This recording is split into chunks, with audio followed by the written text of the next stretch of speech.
সবাই কেমন আছেন? আজকে একটা ইন্টারেস্টিং অন্যরকম জার্নি করব। পদ্মা স্টেশনে চলে আসছি। ঢাকা মাওয়া বা মাওয়া যে রেল লিঙ্ক, সেই রেল লিঙ্কের যে নতুন স্টেশনগুলো ভাঙার লাইনে, এই হচ্ছে পদ্মা স্টেশন। এখান থেকে কুষ্টিয়া যাব, আপনাদের দেখাই পুরো স্টেশনটা। বন্ধুরা, এই দেখতে পাচ্ছেন পদ্মা রেলওয়ে স্টেশন, খুবই সুন্দর। আসলে আমরা যতবার ঢাকা খুলনা বা ঢাকা থেকে দক্ষিণবঙ্গে যাই, এই মাওয়া হাইওয়েটা ইউজ করি। এই সেখান থেকে এই স্টেশনটাকে দেখা যেত, কিন্তু জানতাম না এটা চালু হয়েছে। তো যখন একটু খবর নিতে আসলাম, তখনই দেখলাম যে এটা ইনফ্যাক্ট চালু হয়েছে। তো আপনারা যদি এখানে আসেন, দেখেন এখন এখান থেকে মাত্র দুটো ট্রেন আপনি ইউজ করতে পারবেন। একটা হচ্ছে আন্তনগর মধুমতি এবং হচ্ছে নকশিকাথা এক্সপ্রেস। এছাড়া কিন্তু আর কোনো ট্রেন এখানে ধরে না। সো এই হচ্ছে প্ল্যাটফর্ম, দেখতে পাচ্ছেন একেবারেই নতুন ঝকঝকে। এখনও কাজ পুরো মনে হয় শেষ হয়নি। এখনও একটা ওয়েটিং রুমের মতো করা হয়েছে, এটাও রেডি হয়নি। ওয়াশরুমগুলো এখন রেডি হয়নি, নতুন একদম। তো বন্ধুরা দেখতে পাচ্ছেন দূরে আমাদের যে কাঙ্ক্ষিত ট্রেন মধুমতি এক্সপ্রেস, এটা বেসিক্যালি ঢাকা থেকে রাজশাহী যায়, সেটা কিন্তু ঢুকতেছে। খুবই ডিফারেন্ট একটা ফিলিংস। নতুন ইঞ্জিন দেখতে পাচ্ছি দূর থেকে। এই ট্রেন এবং এই টিকিট সম্পর্কে কিভাবে পদ্মা স্টেশন থেকে উঠবেন সেগুলো জানাচ্ছি। আগে দেখেন ট্রেনটা কিন্তু ঢুকে গেল।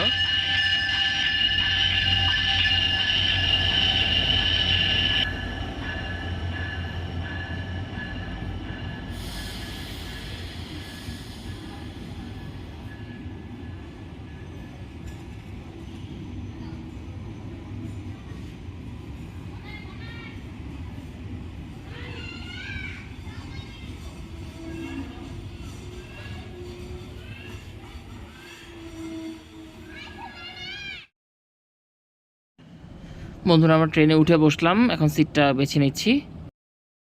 গরমের মধ্যে পরে ট্রেনে উঠে বসলাম। ভালো ট্রেন, আন্তনগর।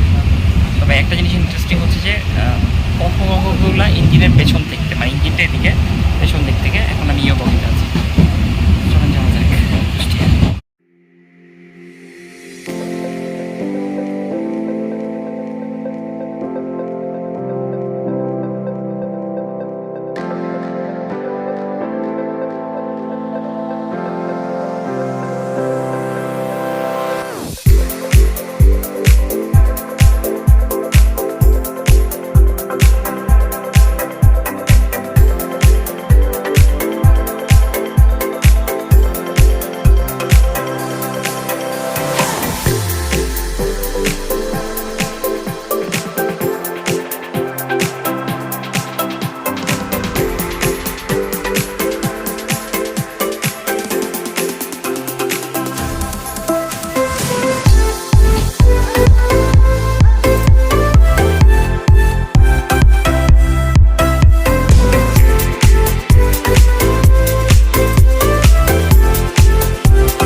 বন্ধুরা দেখতে পাচ্ছেন আমরা ফরিদপুর স্টেশনের দিকে এগিয়ে যাচ্ছি।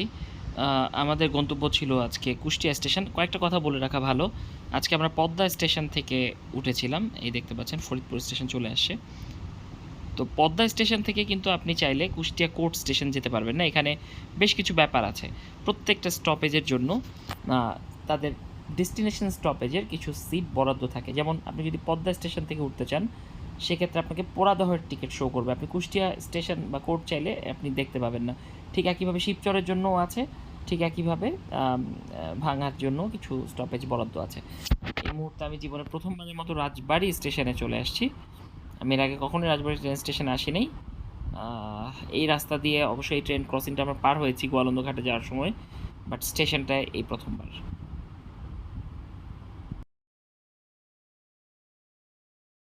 একদম ধ্বংস অবস্থা। এই হচ্ছে রাজবাড়ী স্টেশন। কিছু পানিও নিয়ে নিলাম, কিছুক্ষণ ওয়েট করে গেছি ক্রসিংয়ের জন্য। এখান থেকে ম্যাক্সিমাম 1 থেকে 1.5 ঘন্টা লাগে। তো যেটা বলছিলাম, আপনারা যদি কেউ এই ভাঙা থেকে মানে পদ্মা ব্রিজের পর থেকে স্টপেজগুলো ইউজ করতে চান, আপাতত আপনাদের জন্য আপনি পদ্মা স্টেশনটা ইউজ করতে পারবেন, আপনি শিবচর স্টেশনটা ইউজ করতে পারবেন, আপনি ভাঙা স্টেশনটা ইউজ করতে পারবেন। আপনি এই 3টে স্টেশন থেকে ঢাকামুখী যে ট্রেনগুলো পাবেন সেটার মধ্যে আপনি এই মধুমতি ট্রেনটা পাবেন, যেটা কিনা 12:30টার দিকে পদ্মা স্টেশন আসে। আর নকশিকাথা মেইল ট্রেনটা বা এটা একটা লোকাল ট্রেন, এটা ধরে আপনি ঢাকায় আসতে পারবেন। এই নকশিকাথা এবং যেটা বলছিলাম যে মধুমতি, এই দুটাতেই আপনি কিন্তু আসতে পারবেন। অতঃপর জার্নি শেষ হলো, একেবারে বিধ্বস্ত। এই হচ্ছে কুষ্টিয়া কোর্ট স্টেশন, দেখতে পাচ্ছেন।